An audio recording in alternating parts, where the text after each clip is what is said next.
Friendly reminder, if you are looking for science-based powerlifting programming, look no further than the Team Roar training app. You can find the link to it in the episode description and also get 25% off of your first month using discount code, all capital, PL Ballads Podcast.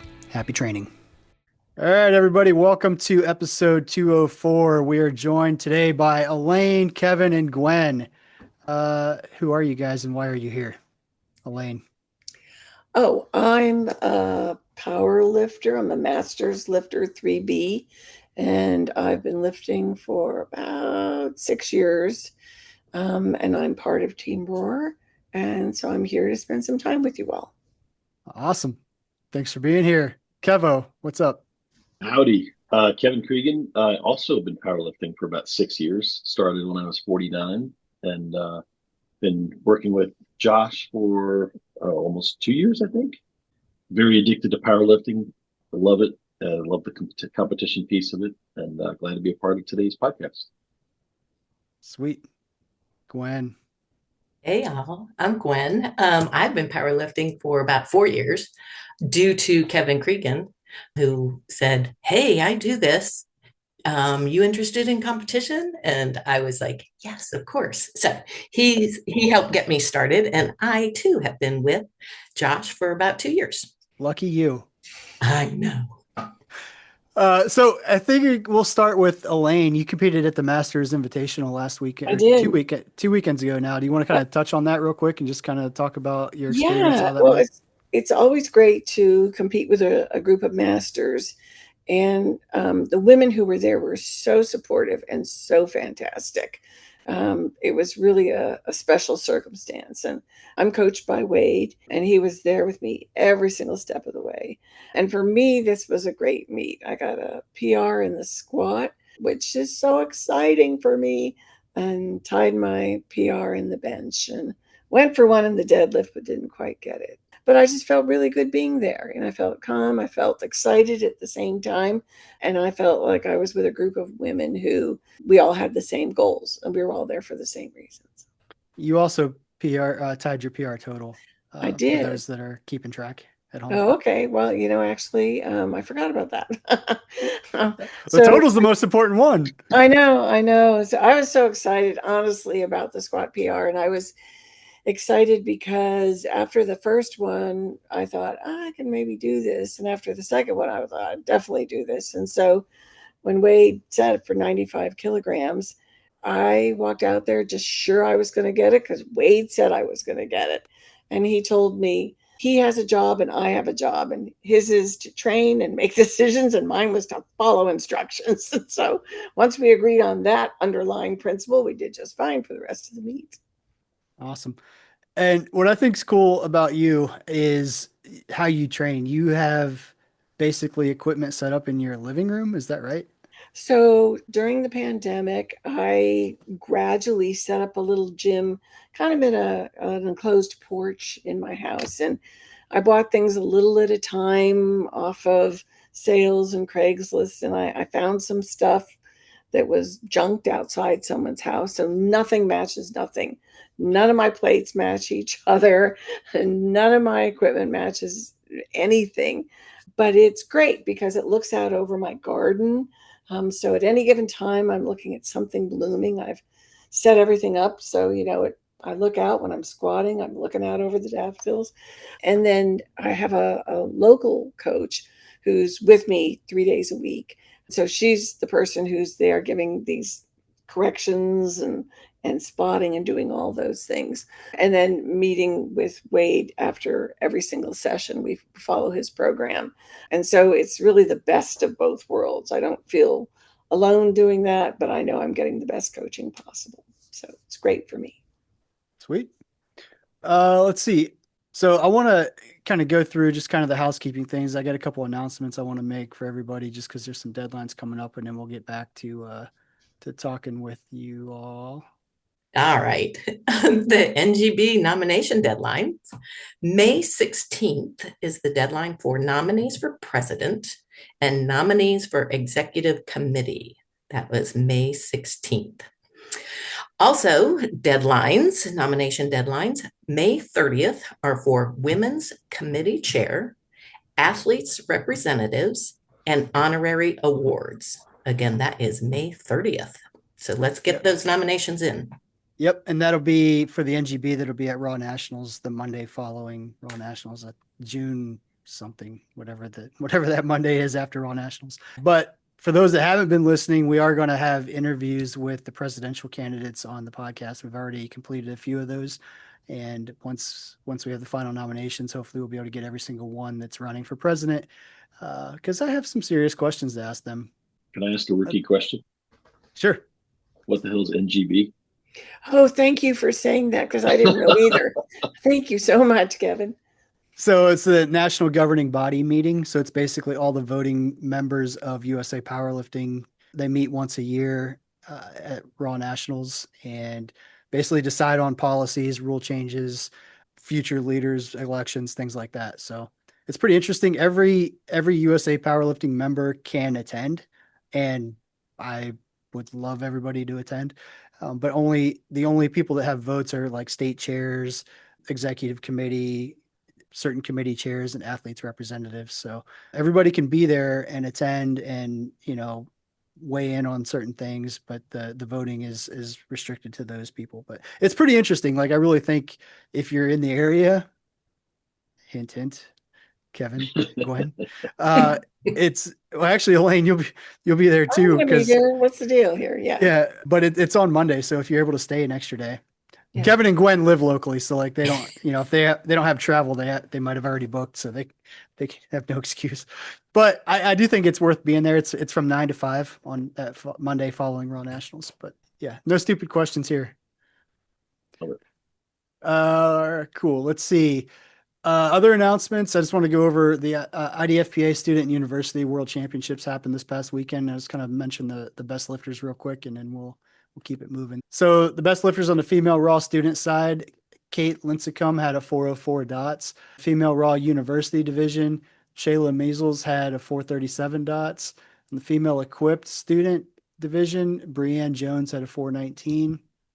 The female equipped university division, Victoria Durost had a 450 dots. The men's raw student division, Christopher Pinto had a 460. The men's raw university, Zachary Uhas had a 500 dots. That's huge. And the male equipped student division, Zarian Miles had a 435.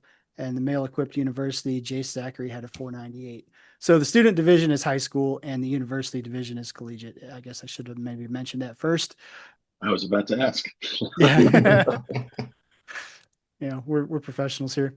And then there's also a couple new meets that were just added to the calendar in Georgia. So those of you in Georgia, the Cohen qualifier is May 31st in Savannah, Georgia. Lifting the House is September 13th in Ringgold, Georgia. And the Ladies of Power is November 1st in Smyrna, Georgia. So all three of those were just added recently to the calendar. So the Cohen qualifier, I'm not exactly sure what the intention of that one is, but to qualify for Raw Nationals, it has to be at a state meet, regional meet, or higher. So, they may be using that as a qualifier for like equipped nationals and bench nationals. That might be why it's called a qualifier. But essentially, it's an open meet, just like anything else. I'm just the name qualifier is a little curious to me because could be a little bit misleading because it cannot be a qualifier for Raw Nationals because it's not a state championship. So just want to make that clear for everybody in case there's any confusion. All right. Back to our discussions. I was going to add something as a new lifter. For me, and maybe this is different for other people, but the most anxious time is actually doing warm-ups and knowing, what to do when and making sure you haven't done them too fast and you haven't done them too slow. And for me, making sure I can get on a rack at the right times. I mean, to me, that is by far the most anxious time of the meet. And, it's great to have Wade there because he just tells me to sit down, be quiet, and he'll tell me when I'm supposed to do something. But does anyone else have that experience? I would say that you're absolutely right, Elaine, but having a handler makes all the difference in the world. I've done a couple of beats on my own, and the difference is just astronomical having Josh or Wade standing and saying, we're next. We're lining up here to Yeah. warm up. He's Up coming in until here. Wade, I did him by myself, actually, up until Wade. And he's just he knows he's very dogmatic, but Yeah, it's nice to be able to tune out all of that noise in the background and just do what you're supposed to do and let Josh or Wade or someone else figure out where you should be and what you should be doing next. I agree.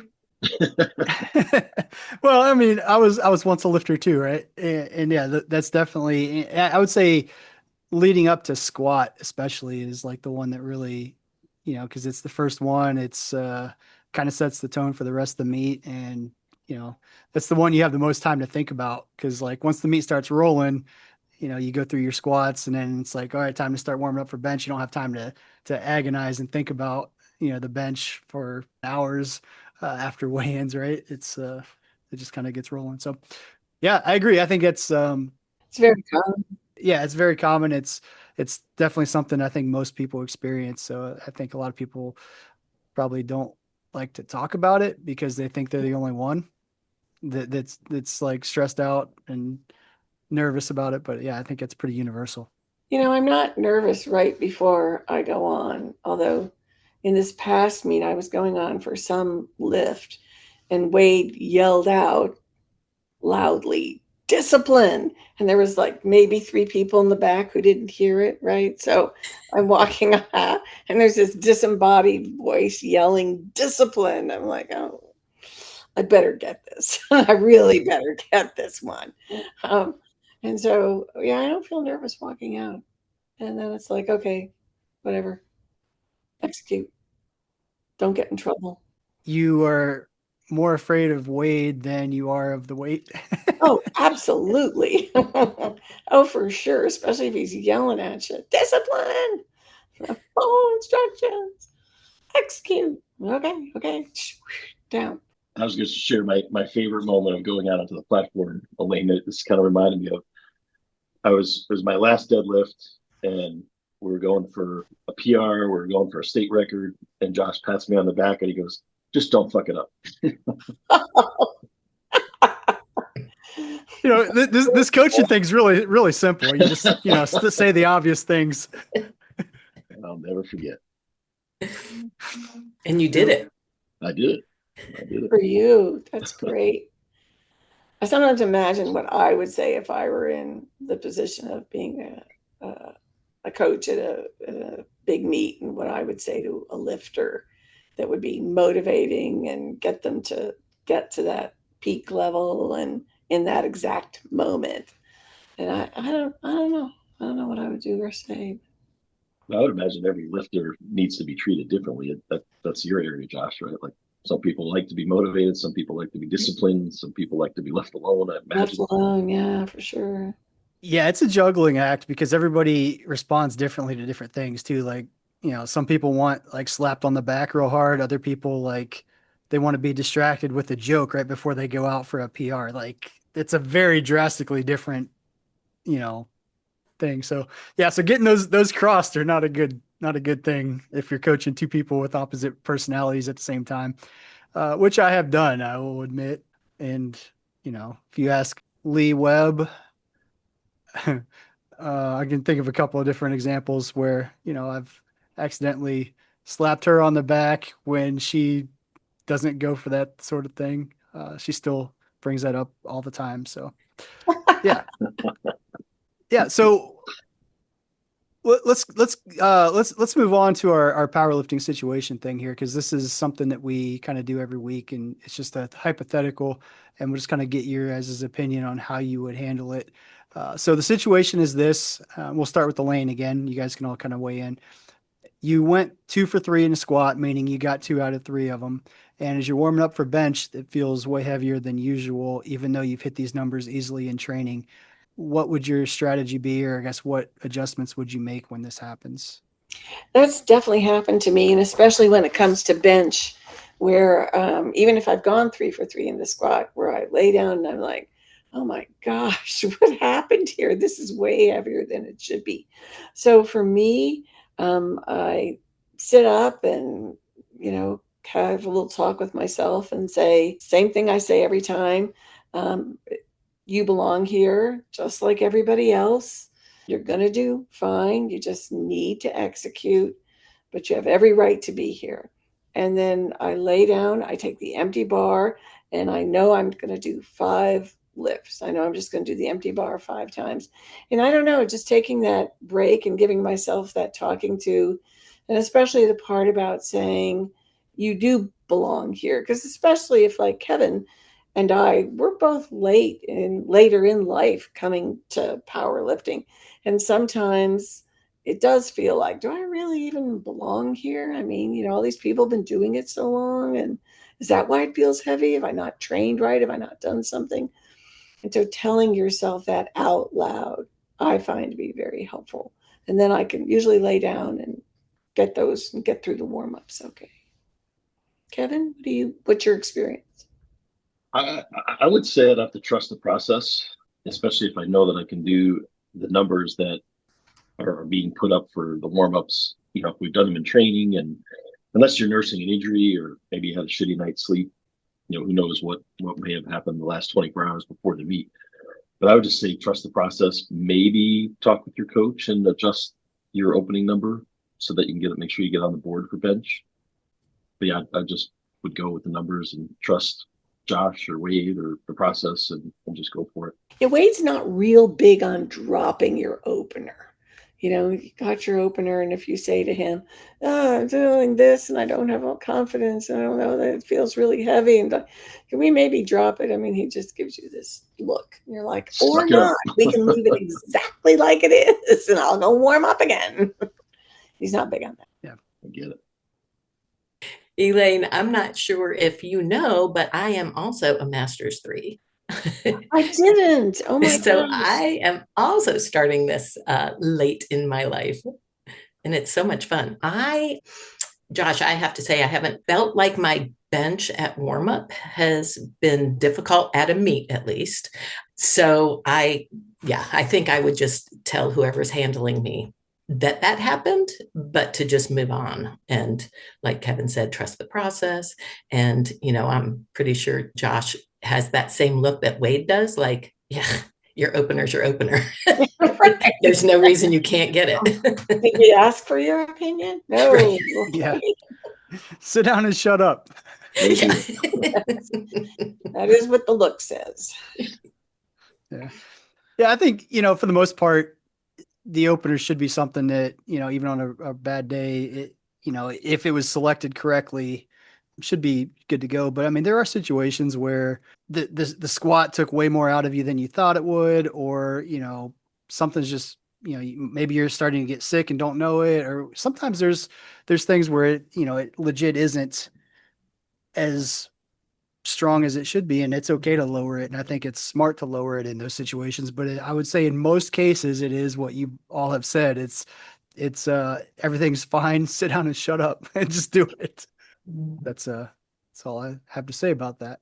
So Elaine, mentioned something about you deserve to be here, and I want to kind of touch on that because all 3 of you are lifting at Raw Nationals in Atlanta. And I've had people in the past that have qualified and they don't want to do it because they're the lowest qualifying total in their weight class. And they're like, well, I don't know if I deserve to be here because I'm not going to even get on the medal stand. Anybody have thoughts on that? We'll start with Gwen. We haven't started with Gwen yet. I have strong opinions on this, but I want to hear what you guys have to say about that. Oh, darn. We can't hear you first. No, I feel like, because I might be in that situation, that I am going there to do my best and I hope to PR in everything. And that's my main focus, is that I will be able to improve on things that we've been working on.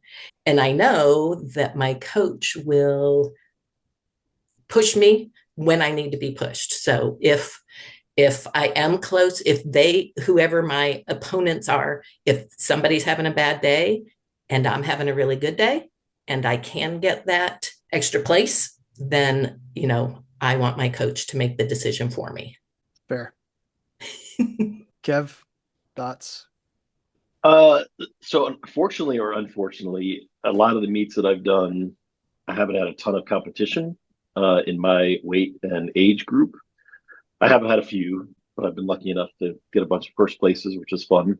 But nationals, I've got 5 people I'm competing with, and that actually gives me a lot of ambition, a lot of extra energy. I love the competitive nature, and I just think it'll make me want to push a lot harder than maybe I would if I was knew I wasn't really competing with anyone at the meet. It's going to be challenging. It's going to be a tough road, but I'm really looking forward to getting on the podium. Yeah. So again, like Kevin, sometimes there aren't very many people, sometimes there's a lot. And this year at Nationals, I don't know that I'll get on the podium. There's just some really talented lifters. But I'm in a little bit different situation because I didn't have a coach the first years I was powerlifting. I just was sort of watching it on the internet. And so I taught myself to squat. Nobody showed me how. So the first meet I went to, I was like, I got this. I'm going to lift, you know, 10 pounds on each end of the bar. So I'm going to lift 65 pounds. I'm going to knock it dead. And so I went down, and then I thought there was a command to go up. I didn't realize there wasn't. So I'm sitting down there, and nobody's telling me to go back up. And I'm just sitting down there, and people around me and in the audience are yelling, stand up, stand up. And I'm like, she hasn't given me the command. She hasn't given me the command. And the judge went like this, literally like this. And so I stood up, and she said, there's no command to stand up. And I, oh, okay. So did that count? And she's like, no, it did not count. And so that's my baseline, right? So everything is going to be better than that moment, right? Because that was completely humiliating, and it was only 65 pounds. And so now I do try and go in with them looking for PRs, but I admit I like shiny things. I like medals. And so yeah, I do want a medal. I do think a lot about that. But I'm also realistic. I mean, I look in the lifting database. I'm like, yeah, well, there's no first or second place happening today. So go for PRs. I'll play devil's advocate a little bit. A lot of times at a big meet like that where there is very close competition or a lot of competition, like sometimes not hitting PRs is the win because you are picking strategic numbers to place at a certain position or whatever where other people are going for PRs and missing. Well, now you can chip away at them. But just the fact that, there's a whole different, and this is not to freak any of you out, but the reality is like Nationals is a big deal. Like it's a huge meet, so there's a lot of people, a lot of things going on, more distraction than a normal smaller meet sometimes. So like sometimes those things play a role in how people perform, and I think it's important, and that's why so back to my strong opinion on this. If you have the opportunity to go, you go. Like because one, you may never get that opportunity again. Like it's not, people take it for granted. They qualified one year. Well, those qualifying totals keep seeming to go up every year. So, it's getting more and more competitive. So the fact that you make it, go. But if you're the dead last on the qualifying totals, like you still hit the standard to go, you should go. If you didn't deserve to be there, the total would be, they'd make it higher. But on the flip side, like at what point are you good enough to go if you say you're not good enough to go? Is it when you can medal? Is it when you can win? Is it when you can break the American record? Like at what point? I mean, at some point you got to just go, right? And, get that experience because if you wait, and this is what I tell everybody just about competing in general, if you wait until you're doing the numbers that you want to do to start competing or to compete at nationals, like there might be something that affects your performance that you're not expecting, the crowd or whatever. So the more experience you can get at those at competition in general or at, those higher levels, like absolutely do it. If you're not injured, go. Yeah. And even if you are injured, like you can still do a token lift or something just to get the experience of, what it's like to be on the big platform because that's going to help you down the road when you go next year with higher expectations because you're stronger or you've trained another year. So I don't know. That's my feeling on it. I just get discouraged. Discouraged isn't the word. I get frustrated because I've been doing this for a long time and I know how like you've all competed, so like most of you would probably say, man, if I would have started a year earlier or something, like, well, think about that then for those that are waiting to compete because they're not where they want to be yet. But everybody that competes, most of them say they wish they started sooner. So just, at some point, just start, that's all I can really say on that. And that applies to going to nationals. Like if you qualified, go, like get your ass there. Anyway, that was a side rant. I liked it. Yeah, cool. So here's the other thing I want to do. We always leave a new lifter tip. Do each of you have something you would like to share, just from your experience or just something that you've witnessed that may help other lifters that are waiting to get into the sport or are getting ready for their first competition? I do. And this kind of goes along with what you were saying, is that in the competition, just be comfortable with being uncomfortable. No matter what, it's something new and you're doing something that you have never done before. And so you're going to be uncomfortable. So as long as you are good with being uncomfortable, then you'll get more experience. And it's what you were just talking about. So when Kevin and I go to nationals, it's our first nationals. Is it your first also, Elaine?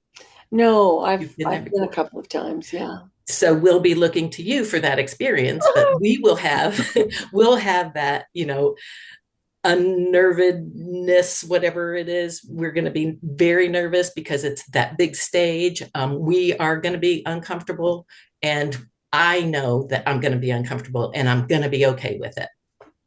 That's great. I love that. Kev, what do you got? Know the rules. And I'm not talking about the main part of each lift rules. That I got nailed on a couple things early on. My first squat ever at a meet, I listened for the command. Elaine, I did not stay at the bottom. Good for you. I finished the lift and I got 3 red lights. And 2 things happened. I said out loud, "What the fuck?" And the lead official is like, "No cursing on the platform. I can disqualify you for that." I'm like, good note to self. The reason I got red lights is I had taken my foot and just shifted it a little bit after he told me to squat. Again, didn't really realize that was an issue. Then there was another time when I was going out to deadlift, and another lifter actually said to me, "Hey, your singlet is touching your knee pads. They can't touch." And I'm like, well, shit, I didn't even realize they were touching, nor did I know that they couldn't touch. So just little things like that, knowing that, the little idiosyncrasies of the rules. Obviously, we all know about, the main parts of the lift, but you really need to know a little more detail for each one. Otherwise, you're going to get those red lights. Yeah, for me, I would say there's 2 things. One is work on lockout. On deadlift, I have done a great deadlift, hit a PR, and then gotten 2 red lights because my knees weren't locked.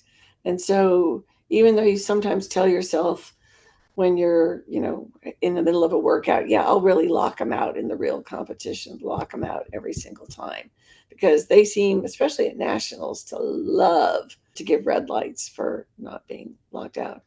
And then the other thing I would say is figuring out the whole food thing was really hard for me. And I still don't have it right. I think you should do a podcast on food, honestly.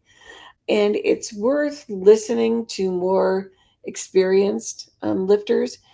And they will be so generous. They'll be like, here, have part of my blah, or here, I have an extra something power bar. Try it.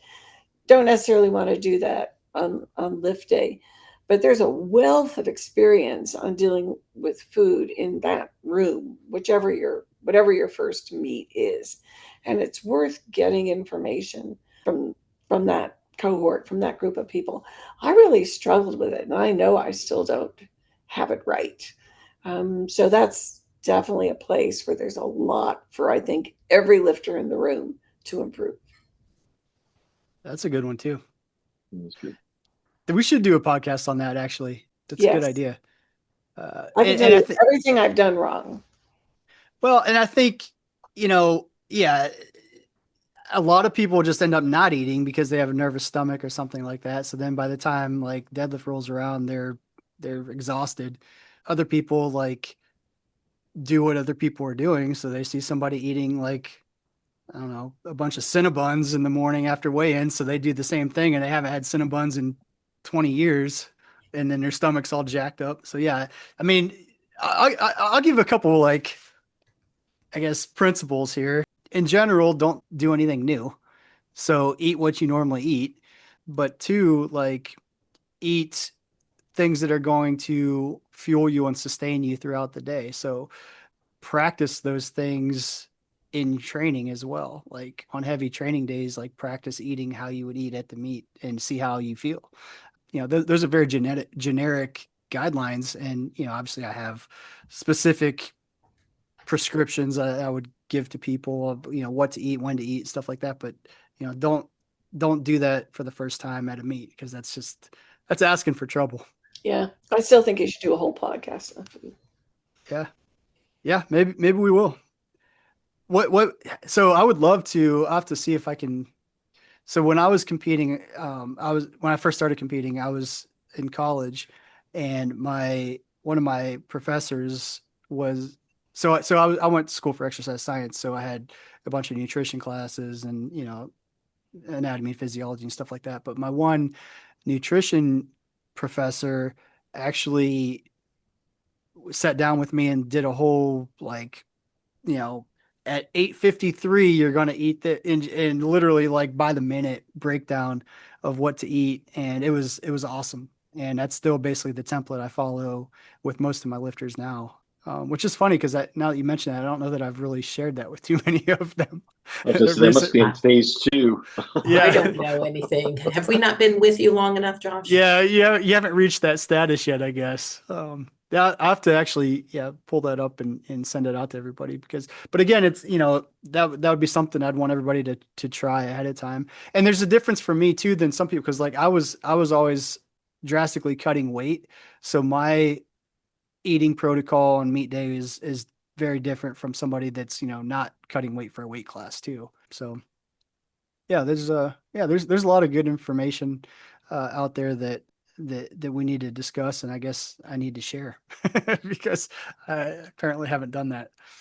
Yeah, that's a we'll have to do that. We'll have to do. So here's my hesitation though. I'm not sure I want to do a podcast on it the more I think about it, because not that it's secretive information, but very it's kind of secretive information, actually. Like, Right, Jerry. yeah, I mean, I mean, I'm sure other people are doing things similar, but that should be, I don't know, a perk of being on our team, maybe, to get that Well, information but, when in fact you haven't got it for being on the team as of yet. So but there's basic principles, right? I mean, yeah, like not eating something new that day, or if another lifter offers you a power bar, and not trying a new power bar the day of. yeah, And again, someone who is self-taught for powerlifting, everything's been an experiment with me. So, Pop Tarts, meat day, they don't have any energy in them. I can tell you. Things like tuna fish, even though it grosses everybody sitting around you out, tuna fish, rice, a little Campbell's mushroom soup mixed in there, awesome for meat day. So, I mean, people just have anecdotes that might be worth sharing that aren't prescriptive sorts of things. I mean, I certainly don't mind sharing any of my failures in the eating department for sure. yeah. And I think that's the best way to learn. Like, and honestly, a lot of the stuff that I preach as a coach now is basically stuff that I screwed up way back when as a lifter. Yeah. Like, don't go down those stupid mistakes that I did. Like, avoid them. So yeah, I think that's the best way to learn, is a lot of times is just, talking about the mistakes and failures that you've Yeah, had in your experiences. All right.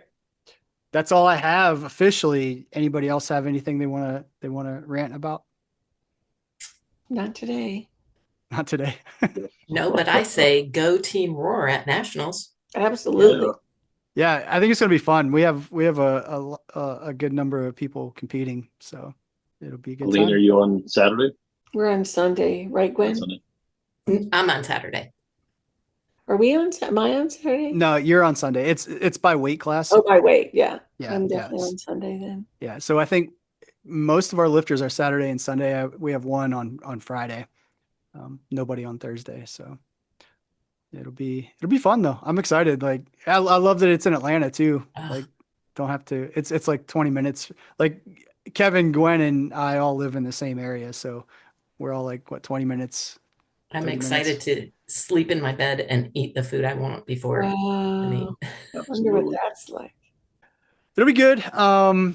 There's something else I was gonna say. Oh, this is the question I got to ask everybody. Third attempt deadlift to move into third place at nationals. If you miss it, you don't get on the podium. If you make it, you get on the podium. What are you listening to? Music wise, Yeah, Power by Kanye West. Power by Kanye West. Wow, that was a very you knew the answer to that. I don't know that song. Oh, it's a great song. I don't like him, but that's a great song. Interesting. I'll have to look that up. Gwen, what are you listening to? Led Zeppelin, probably rock and roll. Is that the name of it? Yeah. Elaine. Uh, my go-to always, me and Julio down by the schoolyard, Paul Simon. It's got a great drum solo. I like it. I like it. Awesome. Well, that is all I have for today. I appreciate you all filling in as co-hosts. It was fun It was hanging out fun. with you all. Happy to do it anytime. Awesome. Thanks for having me. Yeah. So thank you all for being here, listening. Don't forget to subscribe, follow us on Instagram, all that good stuff. And until next week, we will catch you all later. Bye. Thank you. Thank you so much for listening. If you enjoyed today's episode of the Powerlifting and Power Ballads podcast, please remember to subscribe and share it with your friends.